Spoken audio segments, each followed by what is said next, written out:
exponer en esta ocasión un tema que podríamos calificar de positivo, porque es algo que a todos nos puede resultar beneficioso.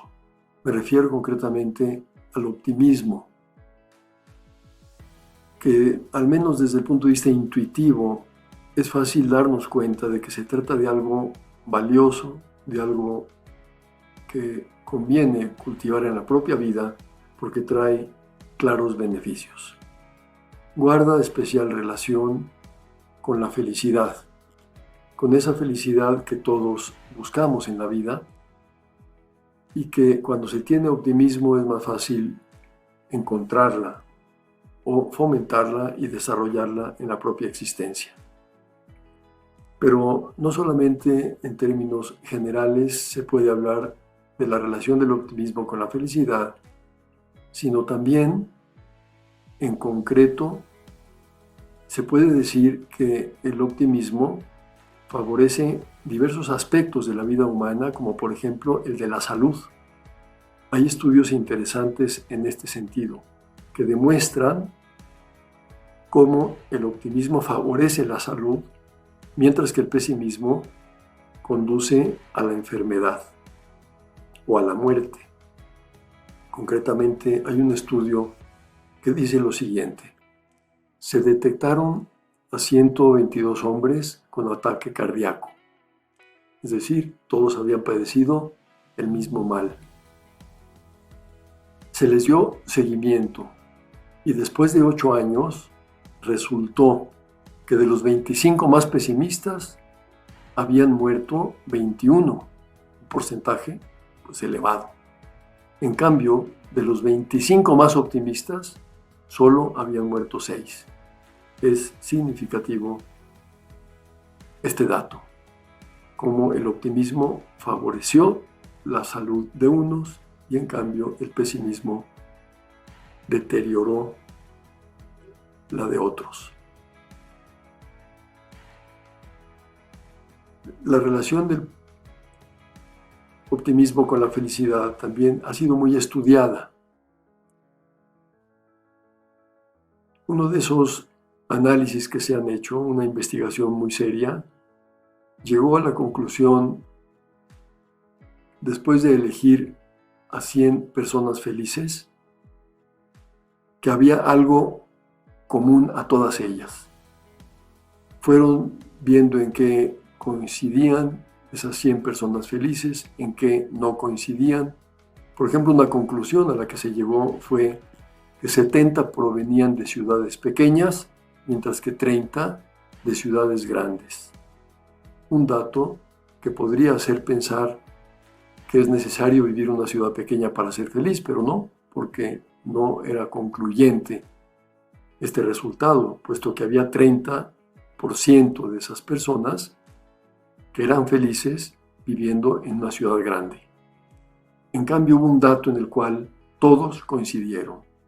Esas 100 personas tenían una característica, a pesar de que eran personas de unas cualidades muy diversas.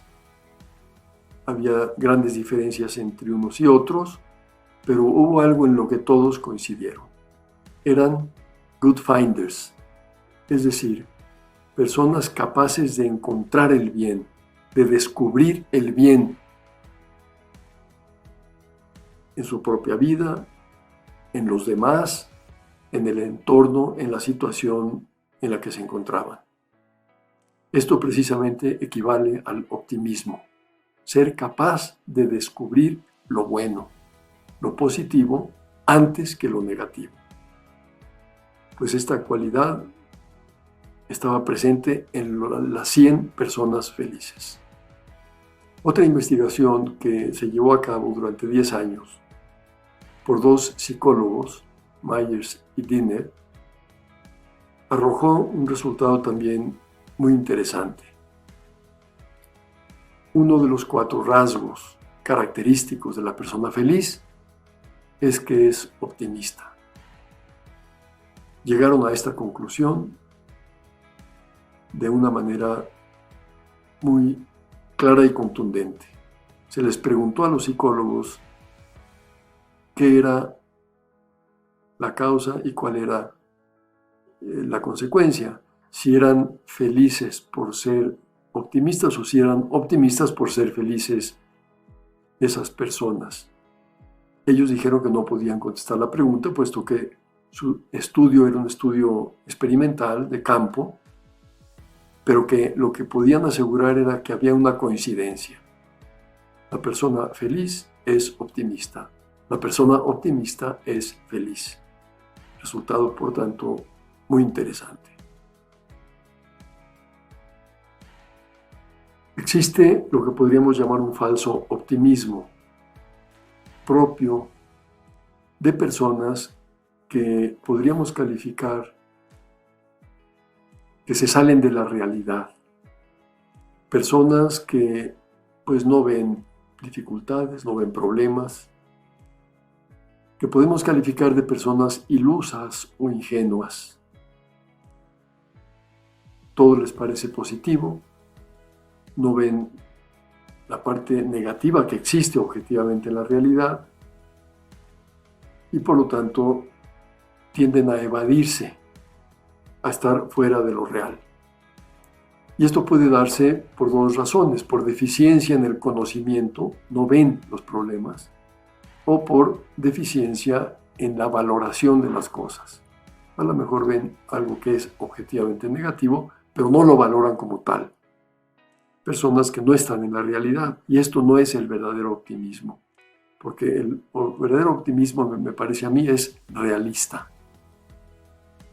No se trata, para ser optimista, de cerrar los ojos ante la realidad y moverse en un mundo de ilusiones, como sería el caso de una persona con las características que acabo de señalar. Tampoco se identifica el optimismo con el entusiasmo. El entusiasmo es algo más de carácter emocional, una cualidad valiosa, algo que cuando se presenta en la vida de una persona, pues hay que agradecerlo. Pero está más en el estado de ánimo. Y el optimismo va más allá que el mero estado de ánimo. El entusiasta, como se apoya fundamentalmente en su estado anímico, fácilmente puede incurrir, por ejemplo, en el desánimo. Cuando algo no le sale bien, se le viene abajo aquel entusiasmo porque no tiene otro soporte. Pero indudablemente se trata de una cualidad valiosa. Decía Ratzinger que el optimismo de temperamento, que es precisamente este entusiasmo, este optimismo más emocional, es algo hermoso y útil ante la angustia de la vida. Puede crecer mediante la esperanza cristiana y convertirse en algo más puro y profundo. Es decir, que ese entusiasmo, que es más de carácter emocional, si está apoyado en la esperanza, adquirirá un contenido sólido. Y en la esperanza se apoya, antes que el entusiasmo, el optimismo. Una persona que tiene esperanza, que confía en que conseguirá lo que se propone, espera alcanzar sus metas, es ordinariamente una persona optimista. Por lo tanto, el entusiasmo favorecerá el optimismo si ese optimismo tiene un fundamento en la esperanza. O, dicho en el otro sentido, si se tiene el fundamento de la esperanza, ese entusiasmo, como dice el cardenal Ratzinger, puede crecer. Alguien podría decir, bueno, pero hay personas que ya nacieron pesimistas. Ciertamente hay quienes por su historia personal están más inclinadas a ser pesimistas. Pero hay una buena noticia, y es que el optimismo depende de una opción personal, es decir, de una decisión. Si alguien se considera pesimista, puede decidir dejar de serlo, y está en sus manos. ¿Por qué? Porque ser optimista depende del modo de percibir y valorar los hechos. cómo veo yo las cosas y cómo las valoro, determina si me convierto en una persona optimista o en una persona pesimista. Decía Santo Tomás de Aquino: boni animi est magis attendat ad bonum quod ad malum. Es decir, el buen ánimo, el optimismo, consiste en atender más al bien que al mal. No se trata de no ver el mal, pero poner la atención más en el bien, en lo bueno, que en lo malo. Eso caracteriza al optimismo. Y por lo tanto, yo puedo decidir con mi voluntad poner la atención en las cosas positivas. Y si eso lo logro mantener de un modo consistente, voy adquiriendo un hábito de inclinarme a ver las cosas positivamente, de manera que eso va cambiando mi estado anímico por estar poniendo la atención, por estar percibiendo lo positivo antes que lo negativo. Dicho de otro modo, con la voluntad yo tomo la decisión de fijar mi atención en las cosas positivas. Entonces mi inteligencia se orienta a percibir lo positivo. Y además, la voluntad le indica a la inteligencia que valore positivamente las cosas buenas. Y esa percepción y valoración de lo bueno genera en mí un ánimo optimista. Ese ánimo optimista, cuando se adquiere, se convierte en un hábito. Si soy consistente en ese propósito que me he hecho de poner mi atención más en lo positivo que en lo negativo, aquello se convertirá en algo permanente dentro de mí, en una disposición permanente, es decir, en un hábito. Y si adquiero el hábito del optimismo, entonces eso va a influir en mi inteligencia, en mi voluntad, porque ya naturalmente me voy a inclinar hacia lo positivo antes que hacia lo negativo. Percibiré y valoraré las cosas por el lado bueno antes que por el lado negativo. Por tanto, el optimismo es una opción personal. Este adagio lo expresa claramente. Dos hombres miraban al exterior de la prisión. Uno veía el lodo, el otro las estrellas. Es decir, los dos se encontraban en la misma situación, detrás de las rejas. Pero uno quería ver el lodo y el otro las estrellas. Cada quien escoge lo que quiere ver. Cada quien fija la atención en lo que desea. Y uno era pesimista, el otro optimista, estando en las mismas circunstancias. Por tanto, es cuestión de decisión personal, de opción. Peñalosa dice lo siguiente, este escritor de San Luis Potosí: el pesimista se duele de que las rosas tengan espinas, mientras que el optimista descubre jubilosamente que las espinas tienen rosas. Un modo poético de expresar la diferencia entre el optimismo y el pesimismo.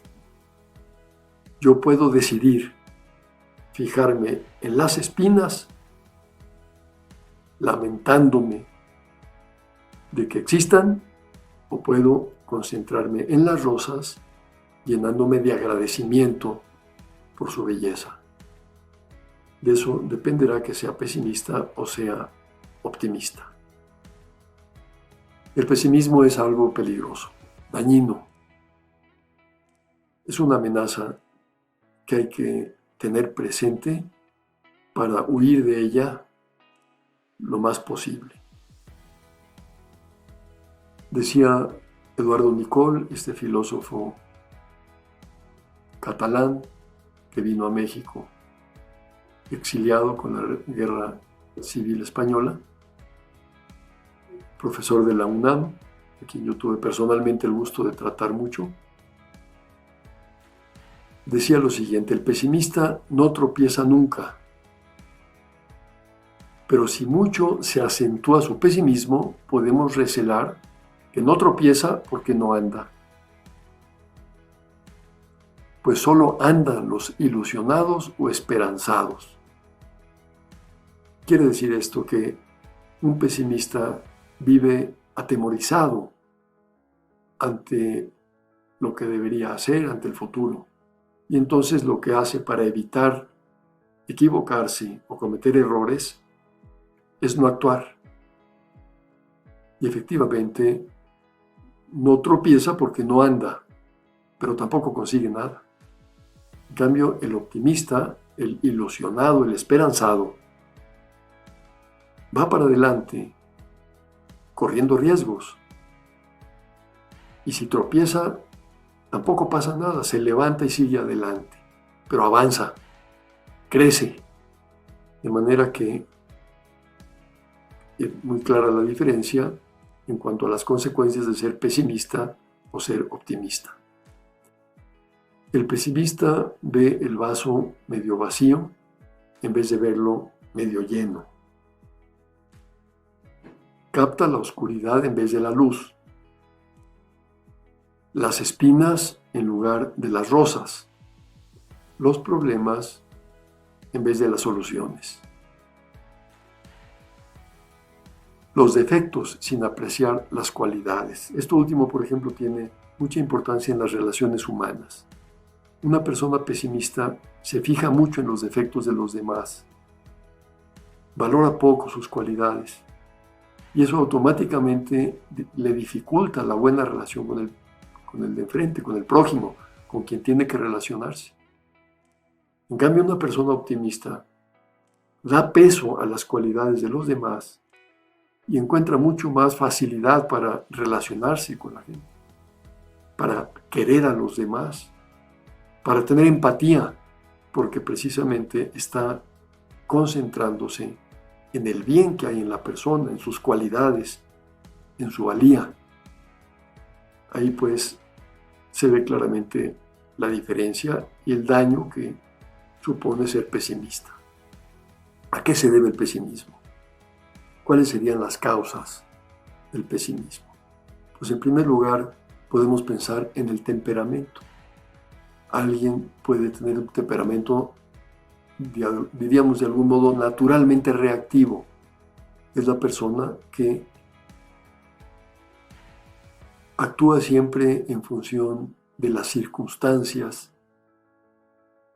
Su actuación es una mera reacción ante los hechos que se le presentan en la vida y no va construyendo nada, no tiene un proyecto, no tiene metas, no se propone objetivos, sino que simplemente de manera pasiva espera que transcurra la vida para ir reaccionando ante los sucesos. Eso lleva ordinariamente al pesimismo. A esa persona le van a pesar mucho más las dificultades, los datos complicados, los datos negativos, y va a vivir probablemente lamentándose porque las cosas están muy mal. Otro factor que puede influir mucho es la familia. Dice Seligman, este psicólogo de la psicología positiva, que una cosa que determina mucho el que una persona sea pesimista u optimista es el modo como la madre explica los sucesos al niño. Parece que eso lo marca de un modo bastante determinante. Concretamente, si ante una deficiencia, ante un mal resultado del niño, la madre le dice: es que es lógico que te haya ido mal porque así eres. Por ejemplo, le fue mal en un examen y la mamá le dice: ciertamente, pues no tienes capacidad, por eso reprobaste el examen. Ese niño está condenado a ser pesimista. Si en cambio la madre le dice: te fue mal, pero fue porque no estudiaste lo suficiente. Si pones los medios y te esfuerzas, vas a salir muy bien, vas a tener muy buen resultado. Eso, por lo tanto, tiene remedio. Ese modo de explicar el suceso le cambia completamente el enfoque al niño y va engendrándose en él una actitud optimista. La baja autoestima es algo que también lógicamente inclina al pesimismo. Una persona que no se valora a sí misma, que está concentrada en sus limitaciones y no reconoce que tiene también cualidades, pues va a ser una persona insegura, no tendrá confianza en sí misma, no tendrá, digamos, soporte en que apoyarse para ir hacia adelante. Y lo más probable es que se convierta en pesimista.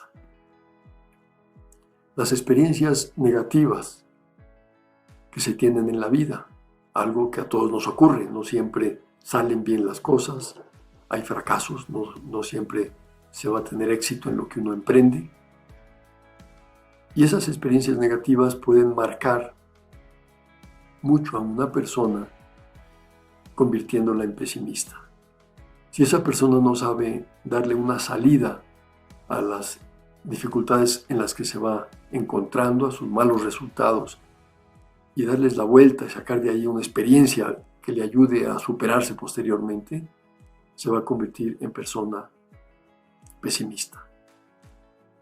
Ciertamente, desde otro punto de vista, el agnosticismo es otra causa. Una persona que cuenta con Dios en su vida, encuentra ahí un soporte que le ayudará muchísimo a enfocar las cosas de manera positiva. Cuenta con alguien que puede ayudarle a superar tantas veces las propias limitaciones y salir adelante. El agnóstico, en cambio, difícilmente cuenta con algo más allá que sus propias fuerzas. Y eso le llevará ordinariamente, cuando sobre todo se presentan los problemas, a incurrir en el pesimismo. En una ocasión escuché a un comunicador pues muy conocido en México, amigo mío, en una intervención que tuvo muy significativa que impactó al público que le escuchaba. Estaba presentando un libro que yo había escrito y dijo: en este libro se afirma, apoyado en estudios, que las personas creyentes son más felices que los agnósticos. Y añadió: yo soy agnóstico y estoy de acuerdo con esa afirmación.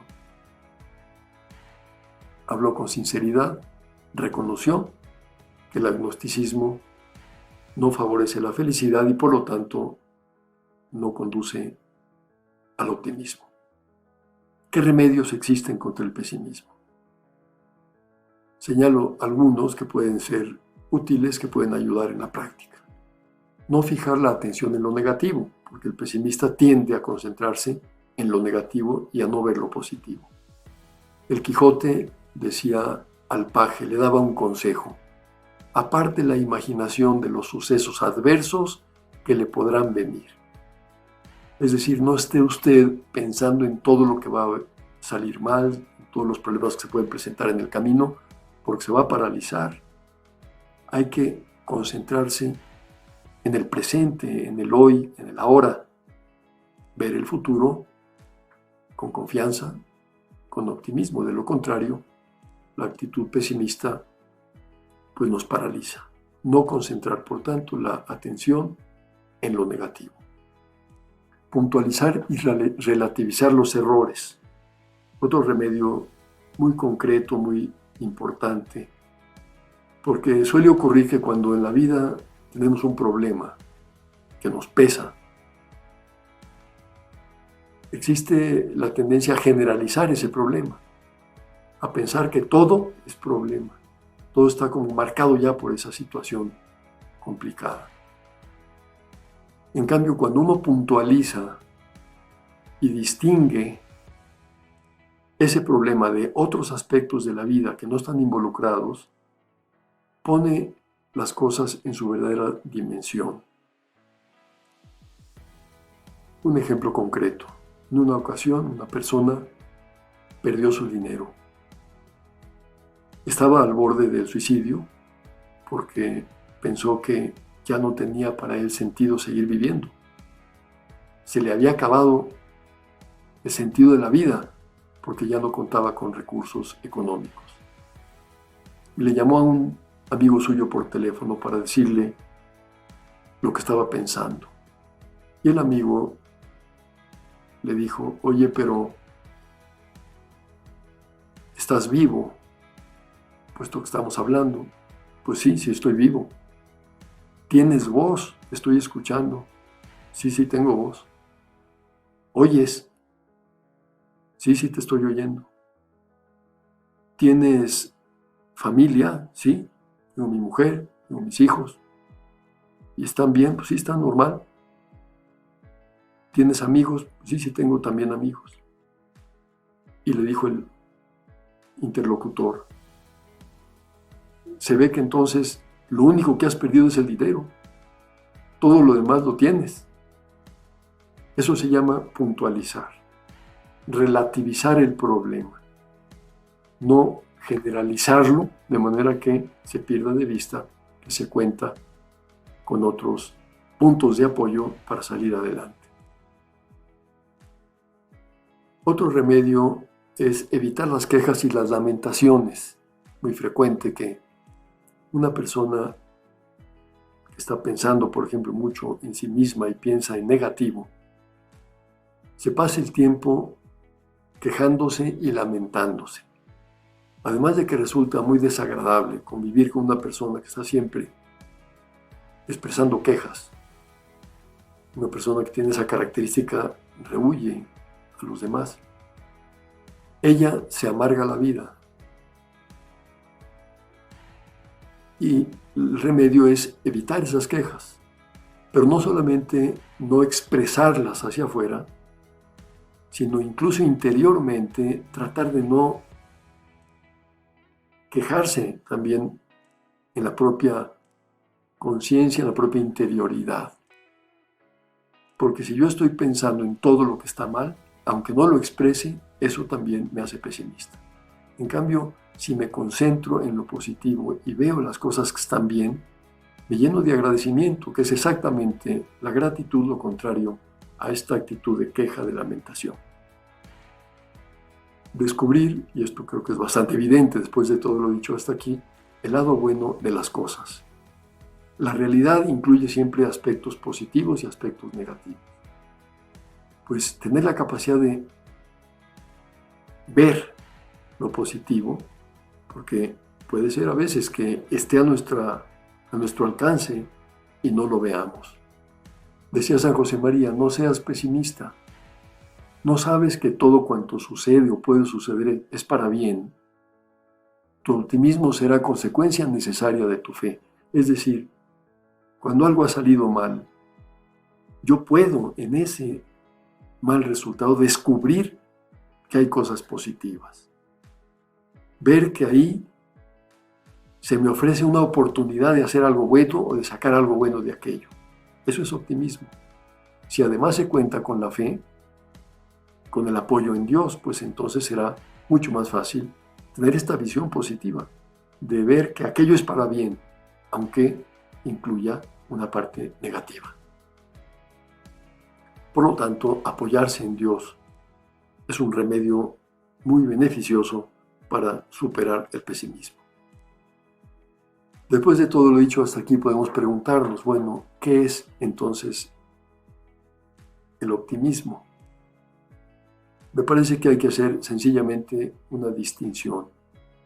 Lo podemos ver como algo de carácter más emocional, muy cercano a lo que sería el entusiasmo al que me referí inicialmente.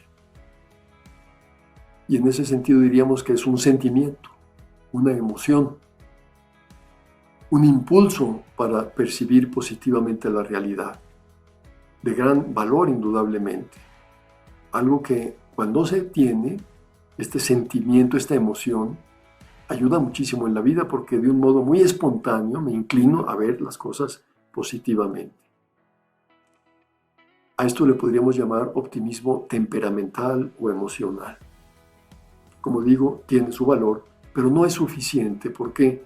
Porque cuando la conducta se apoya solo en el factor emocional, es fácil que vengan los cambios, estado de ánimo o ante las situaciones difíciles, que se modifique esta disposición si no tiene un soporte más profundo.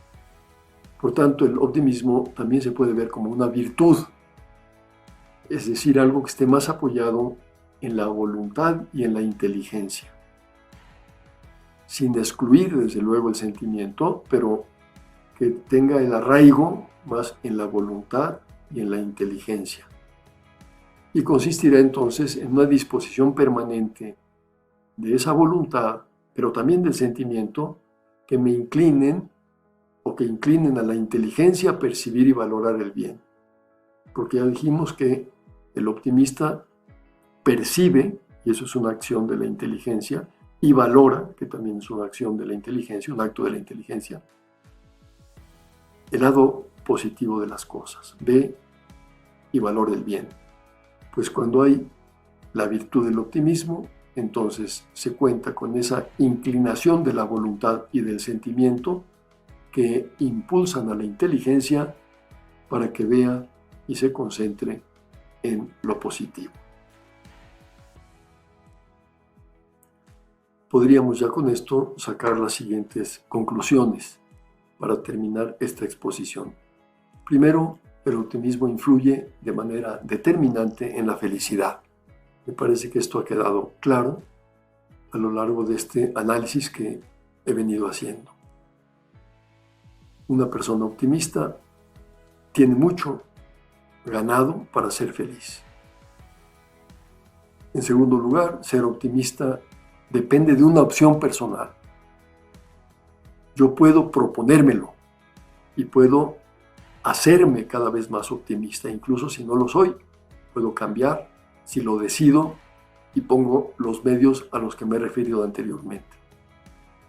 Favorece indudablemente la relación con los demás, porque la persona optimista, como dije también en su momento, valora al otro, se fija en sus cualidades, conecta por lo tanto con mucha mayor facilidad, tiene una empatía que le favorece esa buena relación con las personas. Y por último, el optimismo facilita la relación con Dios, porque quien es optimista sabe que puede apoyarse en quien le va a ayudar y en quien va a suplir sus propias limitaciones y deficiencias en muchas situaciones concretas. Y el poder contar con ese apoyo sobrenatural, ese apoyo en Dios, automáticamente da una gran confianza para proponerse metas grandes, para proponerse cosas valiosas en la vida, porque a la fuerza y a la capacidad personal se suma esa ayuda que Dios otorga a la persona que lo toma en cuenta, que se apoya en él, que cuenta con su auxilio. Pues quisiera terminar simplemente subrayando lo que inicialmente decía. Vale la pena ser optimista. Vale la pena proponerse, decidir ser optimista por el beneficio grande que esto trae consigo para la propia felicidad, para la relación con los demás y para la relación con Dios.